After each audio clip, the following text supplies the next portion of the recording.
This is the most frequent call we receive at Light Source Solar. A homeowner just spent $500,000 on a solar starter kit. The installer said it can handle the basics: a few load, a few light bulbs, a TV, and one small fridge. The moment the fridge is plugged in, the system collapses, the inverter trips, the battery goes into low voltage mode, and the homeowner is left standing in the dark, wondering if they have been scammed, wondering if solar na scam. Welcome to Light Source, and today we are solving a mystery. Why can a solar system power 10 light bulbs and a large TV for hours, but fail to start a single simple refrigerator? The power isn't about how much power the fridge uses while it's running. It's about what happens in the first fraction of seconds when it starts. Imagine you have a heavy stone statue on a flat roof. If you want to move this statue across the room, you have two different challenges. The first challenge is to push to get the heavy stone moving from a dead stop. You have to lean in with all your weight and grunt and use every muscle in your body. For the first few seconds, you are working at 100% of your energy. The second challenge is the slide. Once the stone is gradually moving, it actually becomes much easier. You just need to push it with one hand, and you're only using 10% of your strength now. If you are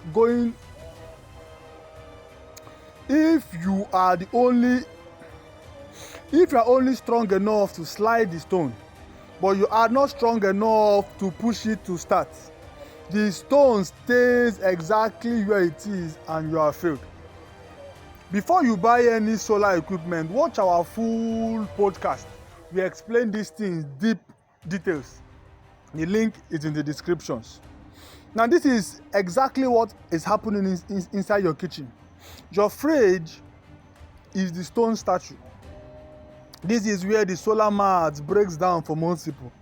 They look at the sticker on the back of their fridge and says 150 watts. They think my inverter is 1,000 watts.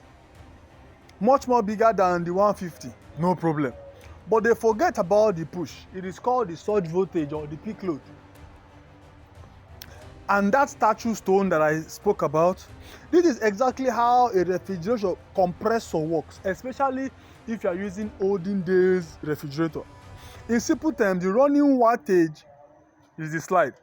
The surge wattage or the inrush current is the push. And the inverter capacity is your strength.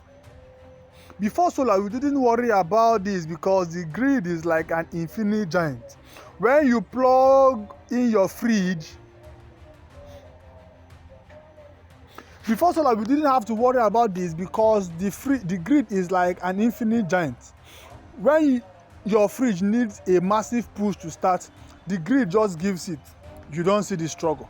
But a solar inverter is a small human.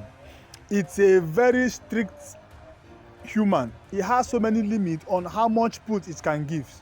If the fridge asks for more than the inverter can provide, even for half a second, the inverter protects itself by shutting down. Now, if you are receiving value from this video, please like and then subscribe so that more homeowners can see this video. There are two rules that govern why your fridge will not start. Number one, the 6-to-1 rule. A traditional non-inverter fridge needs about 6 times its running power to just start the motor. If your fridge uses 150 watts to run, it might need nearly 1,000 watts just to push the compressor into action. Rule number two, the battery bridge. The power for that massive push doesn't come from the sun. It comes from your battery. If your battery cables are too thin or your battery is old, the power can't cross the bridge fast enough to help the inverter. The voltage drops and the system fails.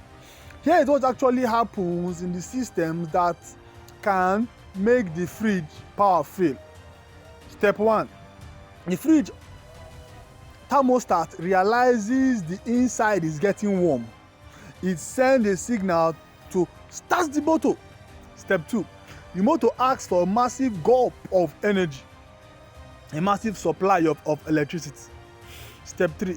The inverter must be a high surge model, usually a low frequency transformer type that can handle 300% of its rated capacity for a few seconds. Step 4. The battery must be strong enough to deliver that gulp without the voltage collapsing. So why did our homeowner system fail? They fell into the high frequency trap. In Nigeria, the market is flooded with high frequency inverters. These are small, tight, and cheap. They are great for TVs and laptops, but they are terrible at the pushing of the statue. A 1.5 kV high frequency inverter might trip at the slightest surge. Meanwhile, a 1.5 kV low frequency inverter, the heavy ones with large copper transformers inside, is like a weightlifter. They can handle that fridge surge with ease. But the second culprit is this: the fridge itself. If you are using an old-fashioned fridge, the push required is very violent. However, modern inverter technology fridge, like those from LG, Samsung, or Hisense, are different. They don't push the statue. They have a variable speed motor that starts very slowly and gradually increases the speed. The inverter fridge might only need 150 watts to start and 100 watts to run. It's like a stone statue on a wheel. Even a small solar system can handle it. Solar is not magic, it's a matching game. If you have an old fridge and a cheap, lightweight inverter, they will never be friends. They will be enemies for life. If you spend your days resetting breakers and your night eating spoiled soup, the problem is not the fridge. The problem is your inverter. Now, to fix the burden of a fridge that won't start, there are 3 choices. Number 1, you upgrade the inverter. Get a low frequency model with high surge rating. Number 2, upgrade the fridge. Switch to an inverter compressor model. It's often cheaper to buy a new fridge than to buy a massive solar system to power an old fridge and an inefficient one. Number 3, check the pipes. Ensure your battery cables are thick, at least 25 millimeters or 35 millimeters, so the energy can flow freely when that push is needed. Your solar system couldn't power the fridge because it wasn't built for that push. It was built for the slide. So here in Nigeria, we deal with heat that makes fridge work twice as hard. And you cannot afford to guess your maths. You need a system designed for the right start, not just the run. When done correctly, your solar system could handle your fridge so quietly you even forget it's there. No beeping, no darkness, just cold drinks and peace of mind. If this explanation helped you understand why your fridge is tripping, subscribe. We are here to help you stop guessing and start building that solar that actually works. The surge is the number 1 cause of inverter failure in Abuja. We explain how to read the LRA label on your fridge to check the perfect inverter for your system on our Light Surge Solar podcast. The links are in the description.